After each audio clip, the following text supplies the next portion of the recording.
Hello viewers, আজি আমি শিকিম ফটোশ্বপত আমি কেনেকৈ পাসপোৰ্ট সাইজ ফটো আমি বনাম। তো ইয়াত আমি কি কৰিব লাগিব, এখন পেজ লৈ লম। ফাৰ্স্ট এখন পেজ লৈ লম। তো আমাৰ এটা ফাৰ্স্ট লেসন হ'ব। এতিয়া মই পেজ লম।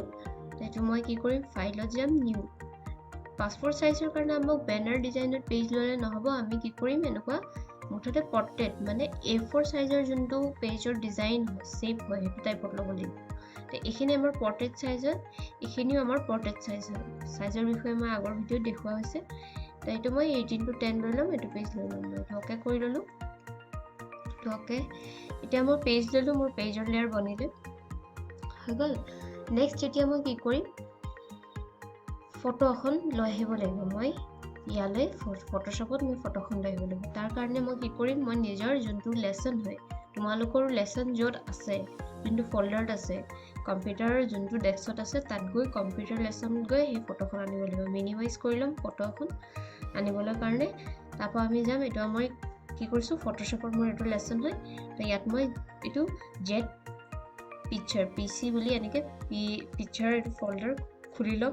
মই ইয়াত থোৱা আছে অলৰেডি মোৰ ফটো এখিনি। তো ইয়াৰ পৰা মই এখন ফটো লৈ যাম, হ'ব।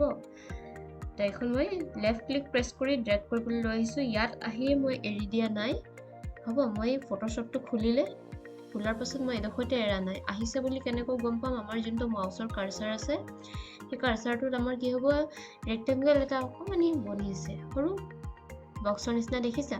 সেই বক্সটো আহিছে যদি মিনিং ফটোখন আহিছে, আৰু যদি বক্সটো নেদেখা মিনিং ফটোখন নাই আহা। এতিয়া মই এখন এই সাইডত বা এনেকুৱা সাইডত ইফালে ল'বা সুবিধা হ'ব, এইটো সাইডে লেফ্ট সাইডে। তো ইয়াত মই এৰিম এতিয়া লেফ্ট ক্লিকটো। মই লেফ্ট ক্লিকটো এতিয়াহে এৰিম। মিনিমাইজ কৰি যে আনিবা, ইয়াত ৰখি পেলাইহে ইয়ালৈ আহি এৰিবা লেফ্ট ক্লিকটো, নহ'লে ফটোখন নাহিব। এতিয়া মই মুভিং টুল ল'ম। আমাৰ বেকগ্ৰাউণ্ডৰ প্ৰয়োজন নাই, অলৰেডি আমাৰ হোৱাইটে থাকিব বেকগ্ৰাউণ্ডটো। এইটো ইয়াত মই কি কৰিম, এখন লৈ গৈছোঁ, হৈ গ'ল। ফটোখন লৈ গ'লোঁ, এইটো মই কাটিলোঁ। কাম হৈ গ'ল যেতিয়া মই ফটোখন কাটি দিলোঁ। এতিয়া ইয়াত পাসপোর্ট সাইজ যোনটো ফটো হয়, ইয়াত মোক সাইজৰ কাৰণে লাগিব Ctrl+T। মই যদি ইচ্ছা কৰোঁ মানে সাইজটো বঢ়াবলৈ বা কমাবলৈ, তেতিয়া মই ডাইৰেক্টটো নোৱাৰিম। মই কি কৰিব লাগিব, Ctrl+T প্ৰেছ কৰিম। Ctrl+D ইয়াৰ সাইজৰ কাৰণে হয়। এটা হিচাপত যিমানটো সাইজ আমাৰ থাকে পাসপোৰ্ট সাইজ এখন ফটোৰ, সিমানটো হিচাপত মই এইটো সৰু ডাঙৰ কৰি ল'ম। চকুৰ আন্দাজত কৰি ল'বা। তো এতিয়া মই এইটো সাইডত লৈ গৈছোঁ। সাইডত এইটো মিলাবা, অলপ মিলাই পেলাই এইটো সাইডত লৈ যাম, হৈ গ'ল। তাৰপিছত মই কি কৰিম, এইটো এপ্লাই কৰিম। তো এপ্লাই তোমালোকে এই ৰাইট টিকটোত কৰিবা, হৈ গ'ল। এইটো মই এপ্লাই কৰিলোঁ। নেক্সট এতিয়া মোৰ এইটো কি হৈছে, বেকগ্ৰাউণ্ড। ফাৰ্ষ্ট মই পেজ ল'লোঁ, বেকগ্ৰাউণ্ডৰ লেয়াৰ হ'ল। নেক্সট মই কি কৰিলোঁ, ফটোখন আনিলোঁ, এইটো এটা ফটোৰ লেয়াৰ হ'ল। নেক্সট এতিয়া মই কি কৰিম, এইটো লেয়াৰ ক্ৰিয়েট কৰিবৰ কাৰণে, বস্তুটো মই লেয়াৰটো ক্ৰিয়েট কৰিবৰ কাৰণে কি কৰিব লাগিব, আমাৰ কীবোৰ্ডত অল্ট আছে ন, ALT অল্ট, সেইটো অল্ট প্ৰেছ কৰিম, হৈ গ'ল। মই অল্ট প্ৰেছ কৰাৰ লগে লগে চোৱা তোমালোকে কাৰ্চাৰটো মোৰ চেঞ্জ হৈছে।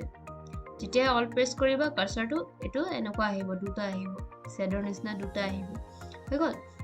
এতিয়া মই কীবোৰ্ডত অল্টটো প্ৰেছ কৰি থৈছোঁ, আৰু মই লেফ্ট ক্লিকেৰে কি কৰিম, লেফ্ট ক্লিকেৰে মই লেয়াৰ ক্ৰিয়েট কৰিম। লেফ্ট ক্লিক প্ৰেছ কৰিছোঁ মই এতিয়া, এইটো মই লেফ্ট ক্লিক প্ৰেছ কৰিছোঁ, এইটো লেয়াৰ ক্ৰিয়েট কৰিছোঁ। এতিয়া মই লেফ্ট ক্লিকটো এৰি দিছোঁ, ধৰিব পাৰিছা নিশ্চয়। মই কীবোৰ্ডৰ পৰা কিন্তু অল্টটো এৰা নাই, লেফ্ট ক্লিকটো আকৌ কৰিছোঁ। থ'বলৈ হ'লে মই কি কৰিছোঁ, লেফ্ট ক্লিকটো এৰিছোঁ, ধৰিব পাৰিছা। আকৌ মই লৈছোঁ এইটো, আকৌ মই এইটো লেফ্ট ক্লিকটো এৰি দিছোঁ, হৈ গ'ল। এনেকৈ আমি লেফ্ট ক্লিকটো এৰি পেলাই বস্তুটো লেয়াৰটো বনাই পেলাই থ'ব লাগিব। কিন্তু কীবোৰ্ডৰ পৰা মই এৰা নাই এতিয়ালৈকে, ধৰি আছোঁ। জাষ্ট প্ৰেছ কৰি থ'লে হ'ল কীবোৰ্ডত। মই এতিয়াতো এনেকৈ বনাইছোঁ।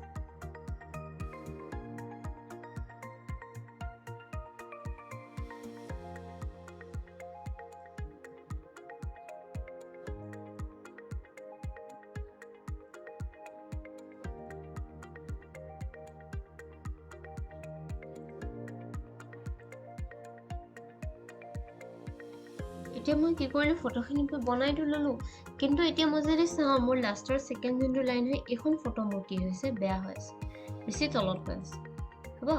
এতিয়া এইখন যে তলত হৈ আছে, মই যদি এতিয়া মুভ কৰোঁ, মুভ কৰিলে আমাৰ কোনটো মুভ হৈছে লাষ্টৰটো মুভ হৈছে লাষ্টৰ যোনটো ফটোৰ লেয়াৰ হয় সেইটো মুভ হৈছে এনেকুৱাত আমাৰ কি কৰিব লাগিব যোনটো লেয়াৰত আমাৰ কাম হ'ব সেই লেয়াৰটোলৈ মই যাব লাগিব সেই লেয়াৰটোত মই যাব লাগিব তেতিয়াহে কিবা চেঞ্জ কৰিব পাৰিম এতিয়া ইয়াত লেয়াৰটো মই বিচাৰিব লাগিব ফাৰ্ষ্ট কথা ইয়াত মই লেয়াৰটো বিচাৰিব লাগিব কেনেকৈ বিচাৰিম মই ইয়াত যে ক্লিক কৰিছোঁ আই বাটনটো ক্লিক কৰিছোঁ তেনেকৈ বিচাৰিম হ'ব সেনেকৈ বিচাৰিম দেখিছোঁ এইটো নহয় ইয়াতকৈ তলত হ'ব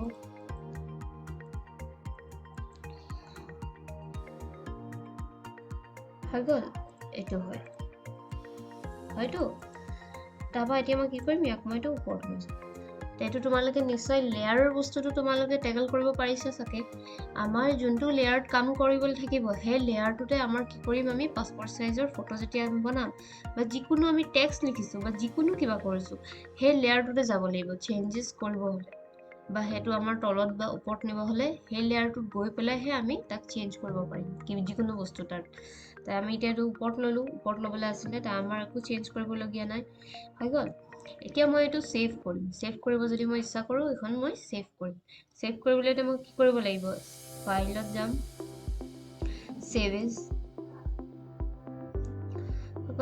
এতিয়া মোৰ ইয়াত কি আছে দুটা আমাৰ পাছপৰ্ট সাইজ ফটো হওক মানে পাছপৰ্ট সাইজ বুলি নহয় আমাৰ যেতিয়া ফটোশ্বপত কিবা কাম কৰা হ'ব এডিটিং কাম হ'ব বেনাৰ বনোৱা কাম হ'ব যিকোনো এডিটিং কাম কৰা হ'ব এটা ফৰ্মেট আমি দুটা সেভ কৰিব পাৰোঁ হৈ গ'ল এটা PHD ফৰ্মেট আছে আৰু এটা JPG এটা ফাৰ্ষ্টটো মই PHD ফৰ্মেটত সেভ কৰিছোঁ তো PH1 মই এটা ডেস্কটপতে সেভ কৰি চাইছোঁ হ'ব ডেস্কটপত সেভ কৰিম ফাৰ্ষ্টটো মোৰ ফৰ্মেট PHD তোমালোকে অলপ নটিচ কৰিবা বস্তুবোৰ হ'ব নেক্সটটো মই PH2 ফটো 2 বুলি দি দিছোঁ এনেকৈ PH2 এইটো মই JPG ফৰ্মেট JPG হৈ গ'ল save two desktop save JPG যেতিয়া আমি সেভ কৰিম এনেকৈ হাই ল' কোৱালিটিটো আমাৰ দেখাব মিডিয়াম দিবা হাই কৰিবা কোৱালিটিটো কেনেকুৱা কৰিবা সেইটো হিচাপত এনেকৈ দেখাব হ'ব এইটো অ'কে কৰিলোঁ এতিয়া এইটো সেভ হ'ল হৈ গ'ল এতিয়া মই এখন কাটি পেলাই চাম মই কাটি লৈছোঁ কাটি আমি সেভ কৰিলোঁ অলৰেডি কাটি লৈছোঁ হৈ গ'ল এইটো মই সেভ কৰিলোঁ যোনটো আমাৰ PHD ফাইল হয় সেই PHD ফাইলটো আমাৰ ওপেন মানে এইটো ক'ত হ'ব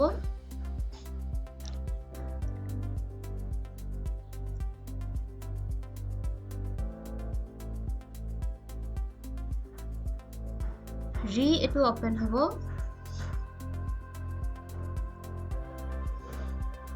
ফটোশ্বপতে ওপেন হ'ব এইটো সফটওয়্যাৰৰ কথা আছে সেইটো কাৰণে এনেকৈ আহিছে আমাৰ যদি ফটোশ্বপ ইনষ্টল কৰা থাকে সেইটো ফটোশ্বপতে ইনষ্টল হ'ব তো তোমালোকে এইটো চাই ভয় নাখাবা যে একজেক্ট কেলৈ তো আহোঁতে অলপ সময় লয় কেতিয়াবা তো ইয়াতে এইটো ওপেন হ'ব ফটো তো ইয়াত মই ৰি-এডিট কৰিব পাৰিম আমাৰ PHD যোনটো ফৰ্মেট হয় ইয়াত মই ৰি-এডিট কৰিব পাৰিম মোৰ বোলে এখন ফটো এতিয়া লাগে বা নালাগে তোমাৰ এতিয়া ধৰি লোৱা কোনোবা এখন ফটো তোমাৰ ইয়াত সাপোজ কোনোবা এখন ফটো সাইজ কৰা বোলে মোক কোৱা হৈছে যে এই ফটোখন সেকেন্ড আমাৰ ফাৰ্ষ্ট লাইনৰ সেকেন্ড ফটোখন সাইজটো বঢ়াব লাগে এইটো বস্তু তোমালোকেও কৰি চাবা সাইজটো বঢ়াব লাগে এতিয়া মই তো বিচাৰিব লাগিব লেয়াৰ কোনটো হয় নাই তো মই লেয়াৰটো ধৰি লোৱা বিচাৰোঁ মই এতিয়া তলৰ ফালে হ'ব এইটো এখন হয় বিচাৰিলোঁ বিচাৰি পেলাই মই কি কৰিলোঁ আই বাটনটো ক্লিক কৰিলে আন্দাজ কৰিব পাৰিবা তলত আছে নে ওপৰত আছে হ'ব এতিয়া সাইজ কন্ট্ৰোল টি হৈ গ'ল ধৰি লোৱা এইটো এডিট মোৰ বাকী আছে কিবা এডিটিং কাম তো এইটো মই এনেকৈ ডাঙৰ কৰিলোঁ সাইজটো তো এডিটিং কাম আমাৰ যদি বাকী থাকে তেতিয়া আমাৰ PHD ফাইলত যদি আমি সেভ কৰি যাওঁ তেতিয়া আমাৰ কি হ'ব বস্তুটো আকৌ ফটোশ্বপতে এগেইন খোল খাব মানে আমাৰ এডিটিং কাম বাকী থাকিলে আমি আকৌ কি হ'ব ইয়াতে আমাৰ খুলি যাব বস্তুটো মানে এডিটিং যদি কাম বাকী থাকে তো PHD ফাইলত সেভ কৰিম আৰু এইটো মই এপ্লাই কৰিম হৈ গ'ল নেক্সট আমাৰ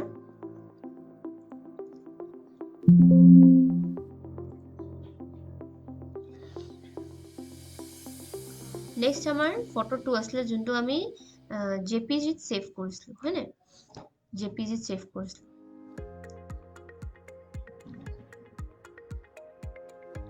এখন আমাৰ কি হৈছে এখন ডাইৰেক্ট ফটো হৈ গ'ল হৈছে না ফটো এখন আমাৰ ফটো হৈ গৈছে যেতিয়া মানে তোমালোকে এটো বস্তু বুজা যেতিয়া আমাৰ কমপ্লিটলি কাম খতম হৈ গ'ল ফাইনেল আমাৰ কাম ফাইনেল আৰু এটা এতিয়া পঠাবা বা কাৰবাক দিবা ফাইনেল যেতিয়া হৈ যাব আমাৰ বস্তুটো তেতিয়া জেপিজিত সেভ কৰিম এটা ফটো বনিব আৰু যদি বোলে আজি মোৰ ক্লাছ আধা কৰিম বোলে নেক্সট ক্লাছত আধা বেনাৰ এখন বনাব থাকি গ'ল হেনেকে যদি হয় বোলে আধা আজি হল আধা কালি বা তুমি নিজে ঘৰত কিবা কৰিছা আধা আজি বনালো বা আধা কালি বনালো তেতিয়া পিএইচডি ফাইলত সেভ কৰিব লাগিব এডিটিং পিএইচডি ফাইল আৰু জেপিজি টো হৈ গ'ল ফাইনেল কাৰবাক পঠাব হৈ গ'ল নিশ্চয় তোমালোকে এতিয়া বুজি পাইছা চাগে পাসপোর্ট সাইজ ফটোটো আমাৰ কেনেকৈ বনোৱা হ'ব এটো বস্তু তোমালোকক শিকোৱা হ'ল নেক্সট এতিয়া তোমালোকে কি কৰিবা লেসন যোনটো আমাৰ আছে